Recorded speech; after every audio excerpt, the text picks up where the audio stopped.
Hi everyone, Tie-Dye Plane Videos here.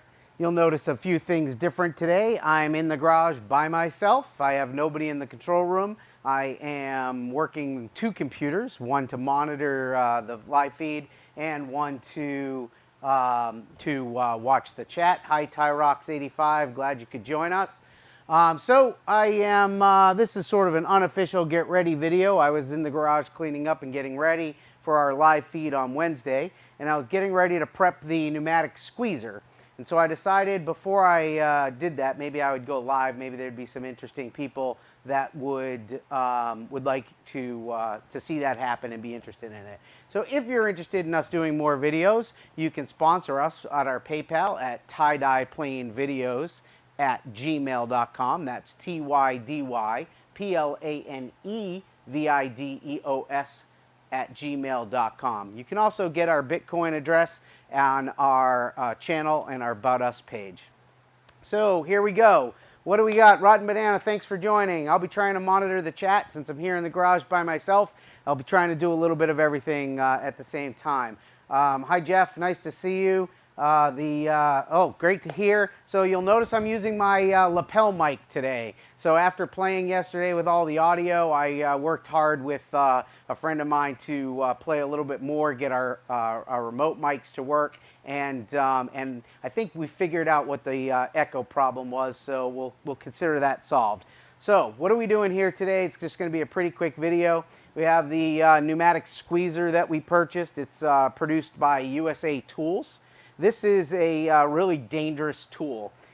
It takes about 90 psi of pressure coming in from the air hose, but it puts out about 3,000 pounds per square inch when it's squeezing a rivet. So you want to be really careful if this is connected to the air hose. You don't want to get your finger tucked in here. You'll be easy enough to take off a finger or a nail or something. It's going to hurt. So try not to do that.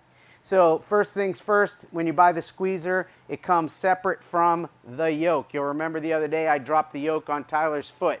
I did that on purpose, but I really didn't hit his toe, so we didn't have to go to the emergency room. The other thing that comes separate is these pieces in here, these die pieces. I'll see if I can squeeze one out real quick. No, they don't want to be... they want to be a little stiff, but basically there's two sides to the die. There's the top that fits into the control arm, and then there's another piece at the top. These are basically the two pieces that are going to squish the rivet together and match them to hold the two pieces of metal. Then you've got the trigger here, which is locked in place. It's got a safety lock to basically prevent the riveter from squishing you when you're not ready. So we got the riveter. We have our air hose connected to our air tank. We have our cell phone going off in the background, which will go on mute. Okay, we have some Teflon tape. This is some normal plumbing Teflon tape, something similar to what you'd use in the shower if you're putting a new shower head on, or any type of screw type copper plumbing.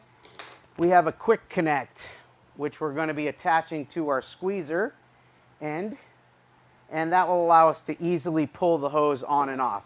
So let's see if we can get that started. We're going to use a 14 millimeter crescent wrench.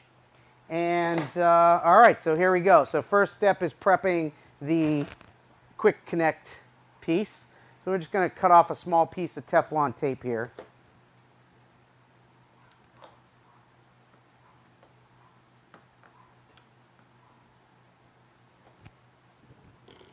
You don't need a lot for this. It's just enough to basically provide a seal on the threads. So we're going to wrap that nice and tight around the threads of the quick connect.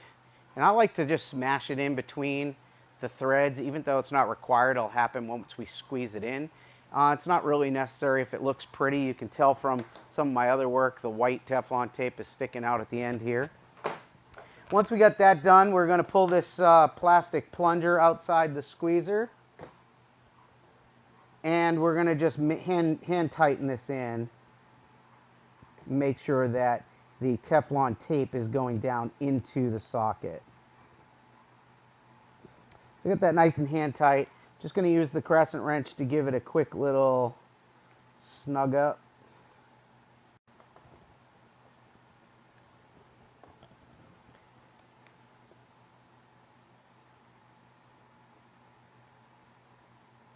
feels pretty good. And it's still got nice free movement within the tool. So what we're going to do is, I have the air compressor fully primed, but I have it off so that we don't have to listen to the annoying loud noise of the compressor engine. By the way, I have the air conditioner going. How's the hum today?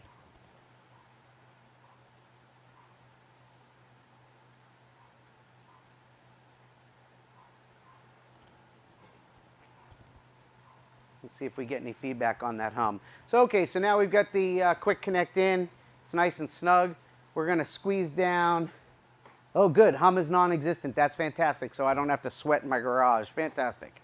Okay, so we're going to pull back on the quick connect, press this into the squeezer, get a good snug connection. So now the air is in the hose. I don't hear any leak coming out, so it looks like we got a nice tight seal. We're going to basically make sure our fingers are clear, get the tool in a nice comfortable position so that we can use our thumb to depress the trigger.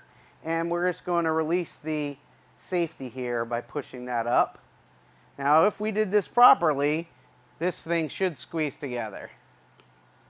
And there it goes. Looks like we're going to need some adjustment. It's not close enough together, so while it's closed, we can nice and gently turn the trigger so that we get a nice good compression. And we have our rivet squeezer ready to start building our piece. Any questions? Well, thanks again for joining my quick video today, prepping the tool for the week. I'm going to keep going. Actually, maybe give you a quick overview of some of the other stuff. I ordered some quick connects, special quick connects with pigtails called whips for some of these other tools. So this is a small little die grinder. It'd be kind of difficult if I was just working with this hose on here. So I'm going to put a quick connect with a whip, give me a little bit more mobility. And then on our 4,000 RPM drill, same type of thing. We'll use a whip for a quick connect just to give ourselves some more mobility.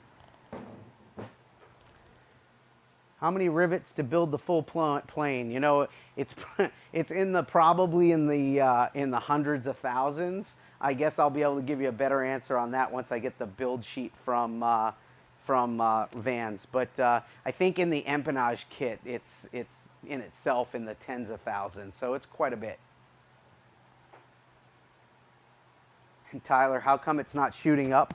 Well, it doesn't really require a quick push to press the metal. You want a nice, smooth, even squish on the rivet.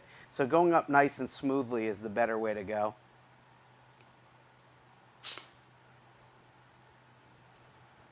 Jeff, you're welcome to come down and help us squeeze some rivets at any time.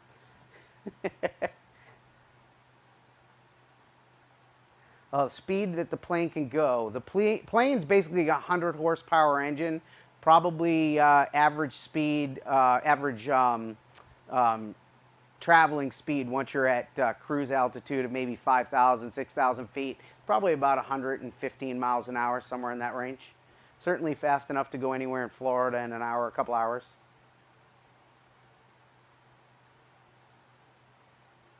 Yeah, Rotten Banana, I'm noticing the chat delay, so I'll have to be a little bit patient when the chat's coming up.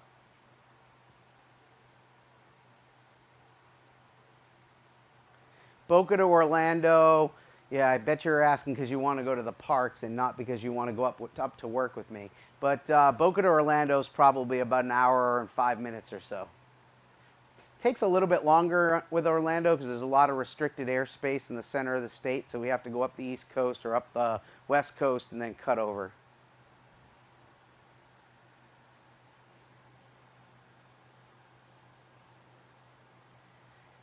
All right, well, like I said, I'm just going to go start cleaning the rest of the garage. Hopefully you learned a little something about the squeezer. And if you have any other questions, feel free to email them in or visit our live chat on Wednesday night when hopefully we're going to do an unboxing of our first test kit, which is an aluminum toolbox that is put out by Vans to help first-time builders get used to the riveting process and learning how it goes together. So we'll do the unboxing of that on Wednesday night and then maybe start building that this coming weekend.